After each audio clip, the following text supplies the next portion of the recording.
Welcome to Dive Deep, a ministry of Christ Wesleyan Church, where we seek to go deeper and become better disciples of Jesus Christ. I'm your host, Cameron Ettinger, the Director of Film and Storytelling here at CWC, and our new series, Fading Light, seeks to learn from the praises and the warnings of the 7 churches mentioned in the first 3 chapters of Revelation.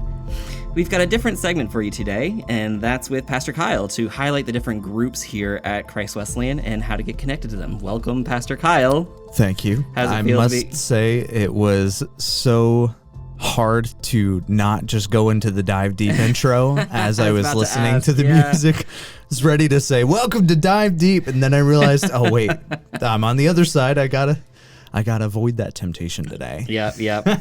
Yeah, you're on the other side. Pastor Ryan is out. He is taking a well-deserved vacation. So we're here to talk about our new series and also talk about small groups, which Pastor Kyle oversees as our spiritual formation pastor. Right. But before we get into that conversation, I do have a fun question for you because we are talking about groups today. So what is the strangest or funniest group activity you've ever been on? Okay, so I had a little bit of time to think about this question beforehand, and it was when I was 13 years old. I just started to get into youth group at that age, and we went on a canoeing trip, and that was going to be a whole lot of fun with our whole youth group, and we were going to canoe down the Erie Canal, which is so cool and such a cool opportunity. However, the camp administrator, he hosted us there at his cabin, and apparently he would make French toast for the campers every morning when they would go on trips like these. And he challenged all of the boys to see if they could beat the record of pieces of French toast that could be eaten in one sitting. Oh no, I think I see where this is going. So yeah, you can kind of see the writing on the wall. We started a series on prophecy, so you can see the handwriting on the wall with this story. But me, a teenage boy, thinking, man, this is going to impress so many of my friends, and especially the girls that came with us here on this trip. I challenged myself. The record was eating 18 pieces of French toast in one sitting. Wow. And it wasn't like the basic white bread kind of French toast. They're Texas toasts. Like, they are impressive pieces of French toast. Wow. I ate 19. Whoa. But I was ready to throw up by the end of that time. And then they were like, all right, let's load up the canoes and go on the trip. And I had suddenly realized, with my stomach full of French toast, and nobody really being my friend at that point, that I had made a grave mistake. And it was a fun trip. It was a whole lot of fun, but I did not do a whole lot of paddling. I just did a whole lot of hunching over instead. I didn't lose the French toast, thankfully. Okay, yeah, that's what I was next. Thankfully, I did not lose that, but that was probably the strangest, but one of the funniest stories that I get to tell other people about hanging out with groups. I don't know if I can top that. I really don't. I mean, I did go on a group activity once to a poetry reading at a public library, but it got strange when the woman who was leading the poetry reading just had a bunch of poems about her cats. It was kind of sad, but also like incredibly awkward. Like you just sort of like shriveled in your seat, like watching this whole thing happen. And wasn't that like Valentine's Day? It was a Valentine's Day poetry reading about your cat, and she had lots of poems about her cats. She purred at one point in the poem. It was written in the poem. Oh. Yeah. All right. Well, horrifically awkward. So, well, it's a memory that you'll have permanently emblazoned in your cerebral cortex. Yeah, not soon forgetting it. So, well, let's get into talking about our content for today. We don't have any scripture to dive into, but we're talking about our new series. We're talking about groups, and I find it interesting because we're talking about, in this new sermon series, we're talking about these churches in the first 3 chapters of Revelation that received either a warning or a word of praise from God about how they were conducting themselves as a community, as a group. So I kind of wanted to ask you about that. We're going to be hearing about these stories of failure for the most part. So what role do you see groups playing in paying attention to those warnings that we'll be receiving over the next few weeks? Right. I think groups have a unique opportunity because where 2 or 3 are gathered, there I am with them also. That's what Christ said to us. And It's something that is really important for us to keep in mind when we're meeting as groups. We are meeting as the church throughout the week. It's just not an official Sunday worship context. And ultimately, it's those small groups that make up the foundation of a church. If your church is existing but doesn't yet have small groups, then really people are only coming and engaging with Jesus probably once a week. And that's what we can see in the midst of the busyness of other people's schedules. We see this in like a social Christianity where people consider themselves a Christian, but it's just because they come to church once a week. They put on a mask, they put on a good face for that 1 hour that they're there, and then they're totally different in the outside. So what groups can do is it provides a system of vulnerability and accountability and ultimately a source of fellowship that can help to spur you on to live for Christ 7 days a week rather than just 1 day a week. But let's take that back a little bit. Like, why is it so bad if I only come like once a week to church? Like, aren't I a good Christian if I do that, you know? Well, I mean, let's take a look at the Pharisees. Let's take a look at like the things that they would do on their checklist, all the laws that they would follow, all of the things that they would do that would say, I'm a good Jew and everybody else should be like this also. That's a little bit of a different situation than the social Christianity that we see today, because I would consider them a little too religious in a sense. Mm-hmm. Like they went too far into it, but there's that same theme of a checklist, of a to-do, of a honey-do list for Jesus, mm-hmm. where if I check off these things, then I'm good. I have my fire insurance. I don't have to worry, and I can do whatever else I want in the midst of my life as long as I have completed that checklist. That's not what Jesus has called us to. Jesus has called us to love God and love others, and to embody that message in the midst of every day of our life. He said in Matthew, be perfect, therefore, as I am perfect. And sometimes we've mentioned the process of sanctification here on Dive Deep, and we could really get into that as well. But ultimately, that's a process of growth. It's a process of taking the sin that's in our life and purging that so that we may be more like Christ. And when people look at us, they don't see us, but rather a mirror image of Jesus and the Holy Spirit who lives inside of us. And that's why it's so important to be in the midst of a group, to be held accountable to sins and temptations that may come up in your life. Because if you're just living that life of going to church on Sundays and then doing nothing else throughout the week, then you're missing out on that rich relationship that Jesus wants to be in with you. But I mean, in a marriage relationship, you wouldn't just go and talk to your husband or wife once a week and then go and do your other thing the rest of it. That's not a sustainable model for any relationship, let alone a marriage.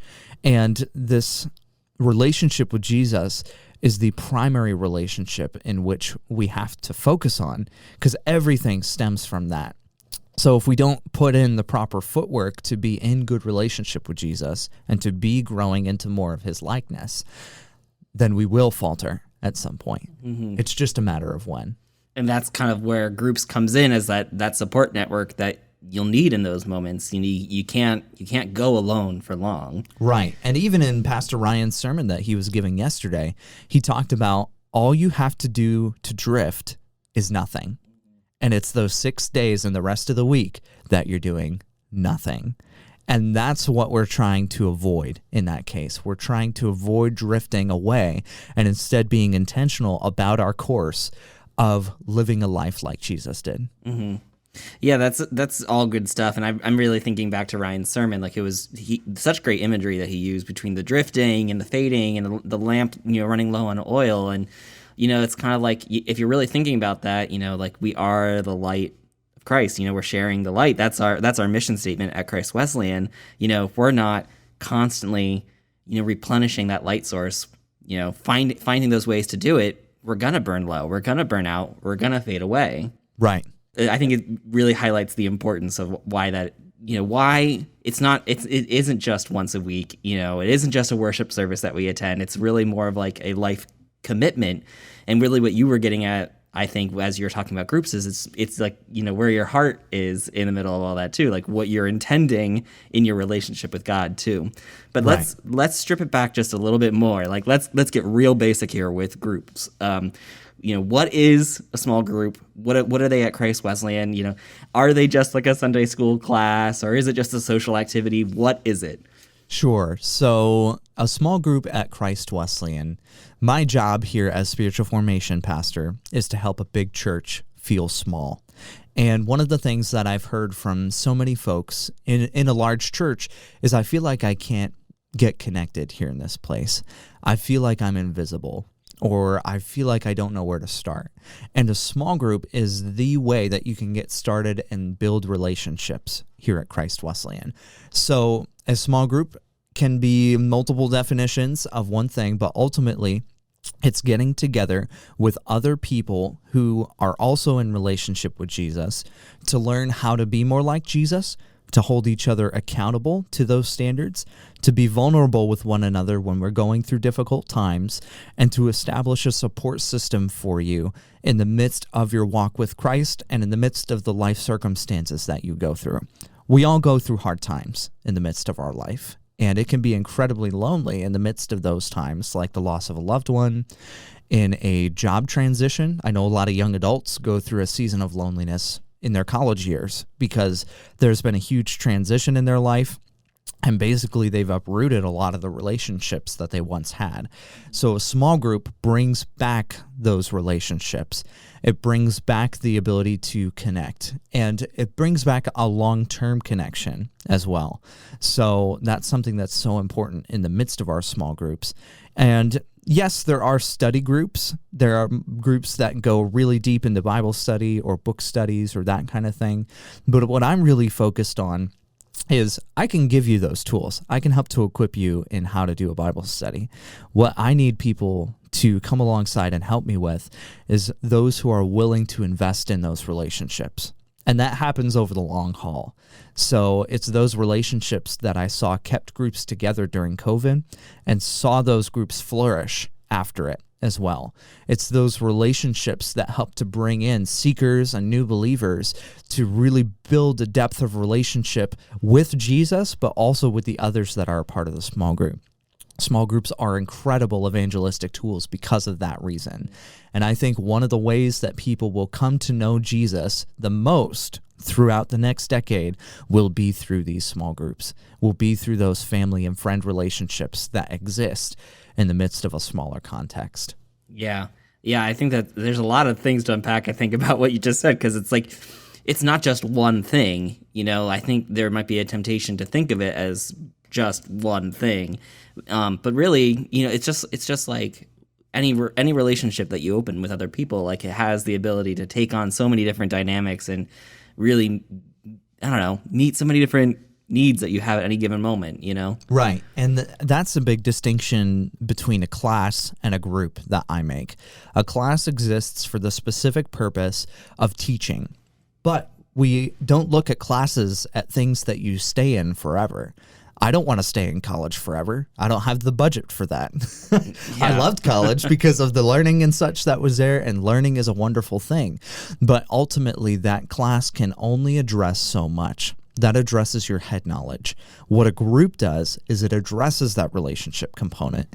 It addresses that movement from head knowledge to heart knowledge, something that we do as much as what we know.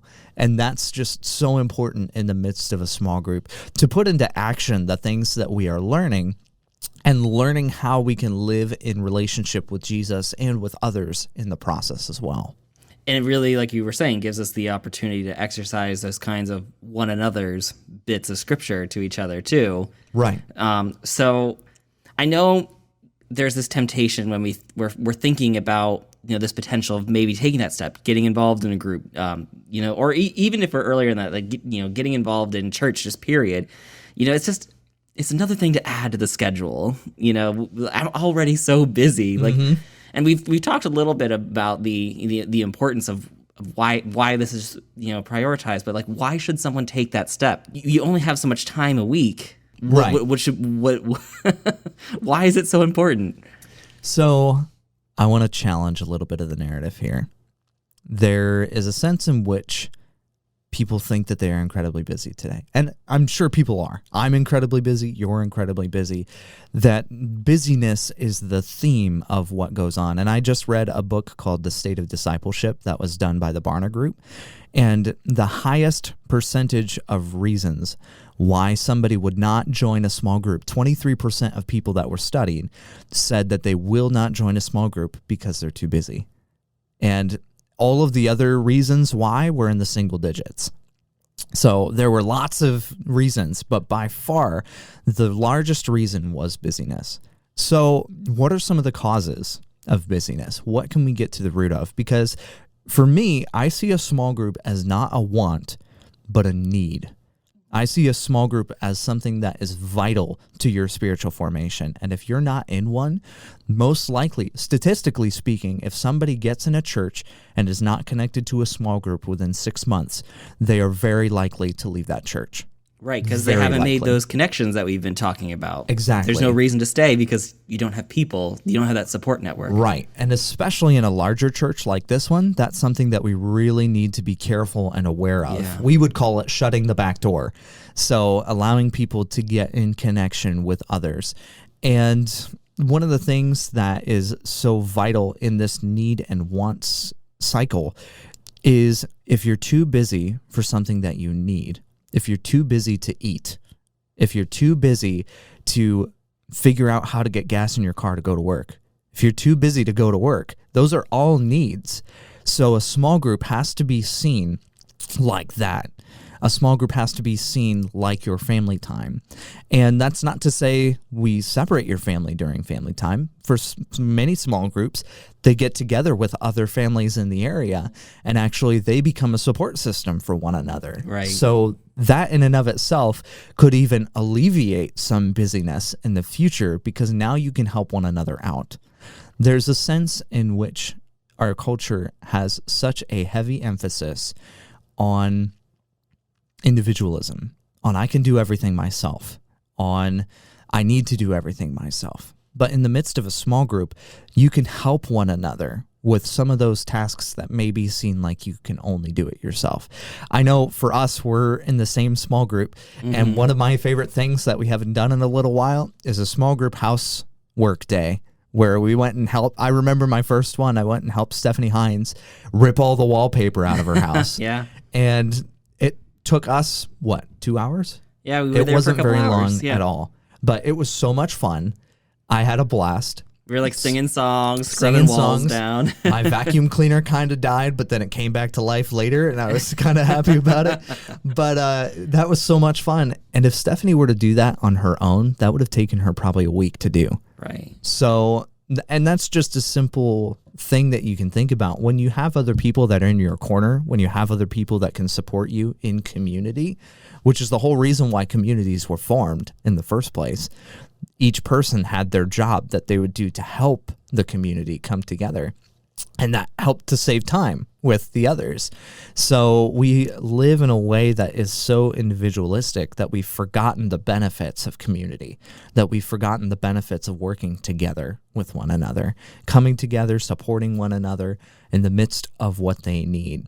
And that is one of the reasons why busyness, yes, is a factor that can affect the way that you attend a small group, but you have to see it as something so vital to not just your own spiritual formation, but your family's spiritual formation as well. Your children will develop relationships with the other children that are there in the midst of that group and develop lifelong friends. They'll develop those connections. You will develop lifelong friends. And say if it's an intergenerational group, we have a couple intergenerational groups that are here, and oftentimes they tend to work better because there are people in multiple different experiences. If you get a bunch of college kids together and expect them to have like conversations about life, what are they going to talk about? Just life at college. Right. They're not necessarily, they don't know what to look forward to. They don't know what to look out for, even in the midst of a later circumstance. One of the most formational small groups that I was ever a part of was Financial Peace University when I was 17 years old. Everybody else in that room was already graduated from college. There were people who were 21 years old up to 90 years old. Wow. And they were able to speak so much into my life as a 17-year-old because they would look me in the eye and say, do the stuff that you're listening to right now because you have the ability to get a head start so much in life that I wish I had when I was your age. And I don't have that head start anymore, but I want that for you. And in intergenerational groups, that same wisdom is passed on in the midst of the generations. And that's why I think it's so important to have both and. Right. Groups that can address certain areas of life, like during our midweek ministry, we have our parenting class for younger families that addresses a specific area of life that you're going through, or support groups, divorce care, grief share. Those are areas that address you in a specific time of life. And it's good to be with people that are also in that same period. But you need people who are on the other side of it as well. If the leader of that group just went through a divorce, they're figuring it out too. And they don't really have that experience to help guide people along a path to healing. And that can be really beneficial in a small group setting. So I know that was kind of a roundabout and a longer answer, but it shows why small groups are a need and not a want. And you will make time for what is a need compared to just giving what is left of your time to a want. So I think that's the real paradigm shift that we have to make. There's a sense in which I would almost rather you attend your small group than church on a Sunday. And that is a controversial statement. Yeah, we want you to attend church on a Sunday. Talk about that. Please go to that. What's going on with that? Why would you like? Because there are some people who are like, oh, I'm not going to church, but like, you know, it's so antithetical to maybe their raised experience. It is, and it goes back to where 2 or 3 are gathered, there I am with you also. So I want you to attend church on a Sunday as much as I want you to attend a small group. But for some people, they're not able to attend church on a Sunday, whether it's due to work circumstances. I know there was one person in our small group and who he always worked on Sundays. So he could never make church. Yeah. And to me, that is a really significant problem that can be addressed. He never misses a small group. I don't know any time other than when he's on vacation that he is not at small group. And I would see him in the re-shepherding reports that he hasn't attended on a Sunday for a little while. But what do you do when you work? And there are so many medical professionals that do that. There are so many jobs in general that you have to work on Sunday now, that during the rest of the week when we have our small groups, that still keeps you connected. It still keeps you plugged in. And that vital connection factor that we said we miss out on a Sunday, because it's so large, is addressed by going to a small group the rest of the week. So that's where I think because you can go to church on Sunday and get nothing from the message, just have your mind rolling through the rest of the things of that week, and then you can walk out. You can very easily be invisible in the midst of a Sunday. You can walk in, do your time, walk out. You can't do that in a small group. There will be some kind of growth that happens. There will be some kind of relationship, some kind of conversation, and hopefully some kind of prayer over the midst of your situation, specifically for what you're going through. And that's where I see like such a difference in the midst of Sunday worship and a small group in the middle of the week. Now, once again, I'm not saying that church on Sunday is a bad thing. We want you to come there because it is corporate worship. It is a time to praise, to worship God, to see how he's answering our prayer requests, to see how you can support the church in the midst of growing our small groups. But it's so important that you stay connected, because if somebody goes to a church and isn't connected to a small group within 6 months, we lose them. And not only will we as a church lose them, they may lose hope in their faith journey. And that is a much more dire circumstance that I am not willing to commit to. Yeah, that's really important. And I think,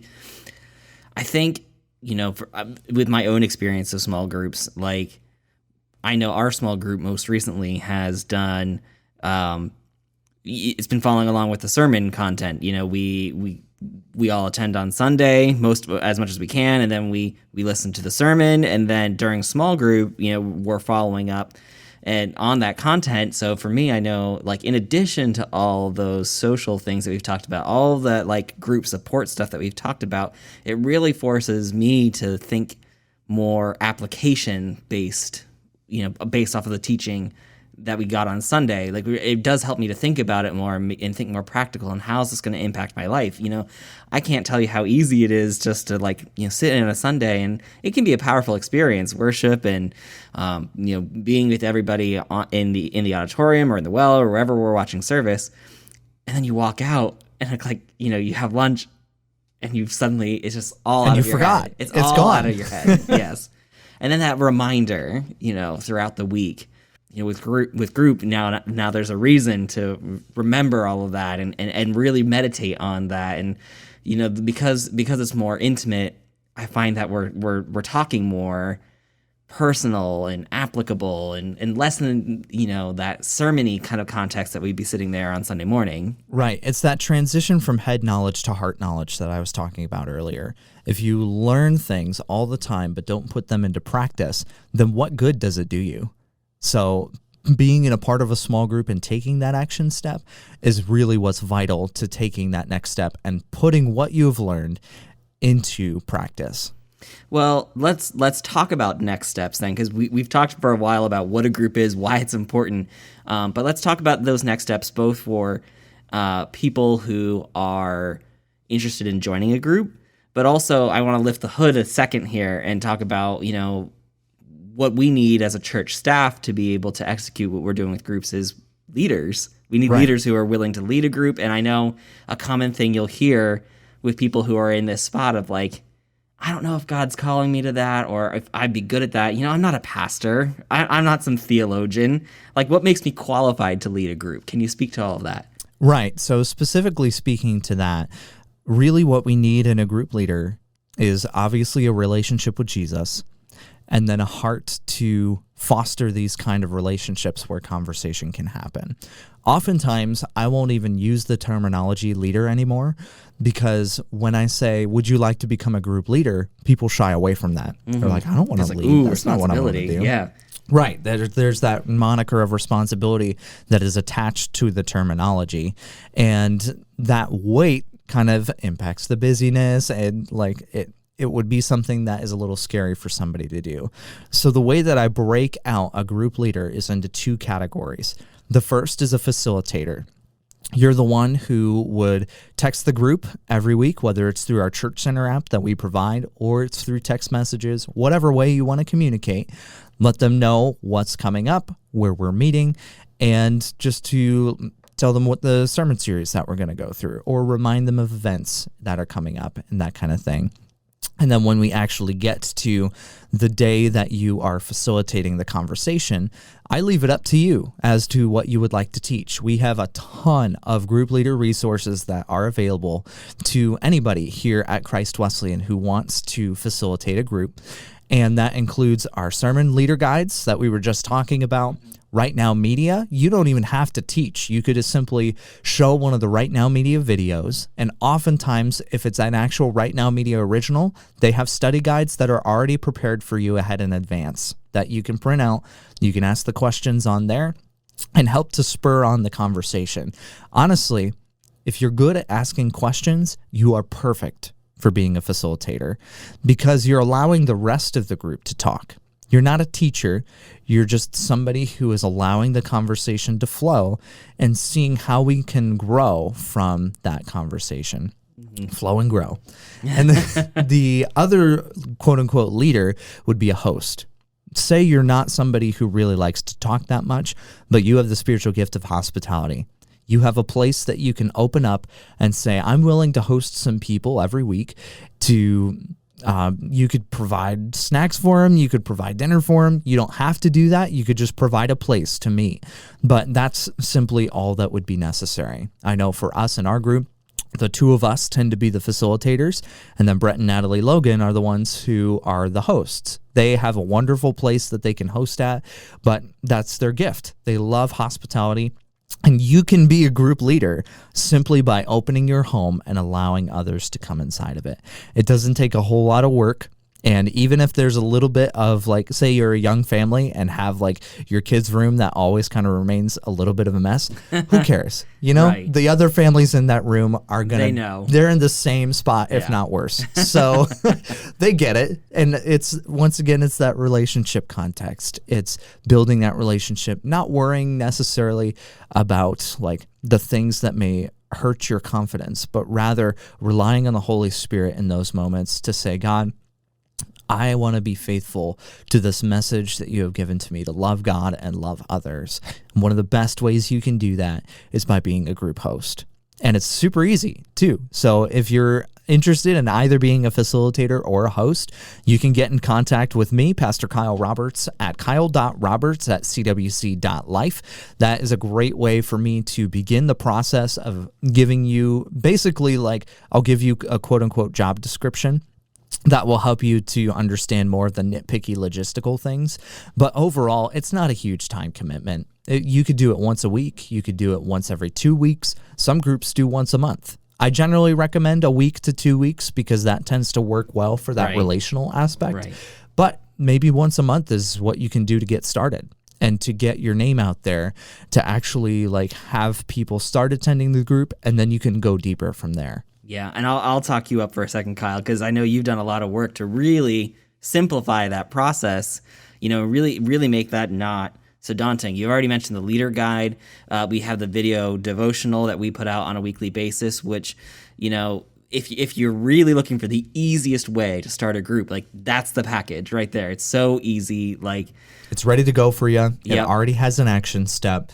It encourages you to do praises and prayer requests at the end of every group, which I see is vital. You ought to be praying for one another in the midst of your group, because prayer is more powerful than we could ever think. Yep. And then what are some events that are coming up? Whether it's either at CWC or maybe like, do you guys just want to go to Knoebels as a group? That sounds like a heck of a lot of fun. Yep. Let's do that. Let's just do that, yeah. I know that our group, we went to Montour Preserve last month, and we had a cookout.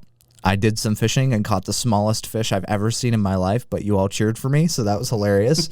And it's fun. It's a fun time to gather together, build that relationship on top of the studying that you're doing. Right. And like that's what's so neat to me, like about this whole process. Like I know in my own personal journey when I, you know, made that decision to go from, you know, just being another face in the crowd here to being in a group, like that was such a profound decision for me, and I didn't even realize it at the time. Like, you know, I was processing through a lot of things you're already talking about. I was feeling lonely and disconnected, and wasn't really sure what my fit was here. And you know, then I got involved in a group, and I felt like I had a place, and I had friends, and I had community, and you know, it's just so profound to me, the impact that has had on my own life. Yeah, a place to personally. call home. Yeah. So I definitely encourage everybody to take that step, whether that's, you know, making that initial step of saying, yeah, I want to be a part of a group. I'm going to prioritize this because it's important to me on so many levels. Or even if, you know, you're in that situation that I eventually found myself in as well, where, you know, you want to take that next step to lead a group or host a group. Like you were saying, it doesn't take a lot of time. It doesn't take a lot of work, even, because we've done a lot of the work here to simplify that. And yet it is, you know, a really important service that you're doing to lead or host a group when you're working with groups here. So Right. And I want to speak to that. We have so many people that are looking to join groups here at CWC, but we have a real shortage of leaders, of those who are willing to facilitate and those who are willing to host. So if God is stirring in your heart, if he's working to say, you know what, maybe for this time I can commit to, some people will commit to doing both of those until the group is started. And then it's amazing how other leaders will spring up. Right. From once that. they've They're seen like, the value of the oh, group. yeah, well, this isn't very hard at all. I can Right. host, or they can help out in those respects because they see the value of it. They see and they want to go to group. It's something that they look forward to every week. And just taking that first step, it may be scary. You may not have the confidence, but we will give you the confidence. And I just want to encourage you that God is going to work in the midst of that promise. Well, thanks, Pastor Kyle, for coming on. I know this was a little bit of a different podcast for those of you who are expecting to hear from Pastor Ryan today, but it is very important, I think, for us to be hearing about groups and maybe taking that step. And so you've already heard some action steps. Maybe that's you want to contact Pastor Kyle to start that process of getting involved in a group or leading or hosting a group. Go ahead and just contact Pastor Kyle. He's going to start you down that path. Right. And it's going to be a great and fun journey for you. I guarantee it. But thanks for spending some time with us today on Dive Deep. The heart of why we do this is to bring about transformation for people to look and be more like Jesus. Be sure to spread the word so that more people can benefit from this meeting and the podcast. And you can find us at cwc.life/dive-deep, at CWC Dive Deep on Apple Podcasts, and on YouTube at our Christ Wesleyan Church channel. We look forward to providing you with more great content in the weeks ahead. And thank you for joining us just to listen here on the podcast for us talk about groups for a very long time. I pray that this gathering has made you more aware of God's plan and presence in your life. Have a great week.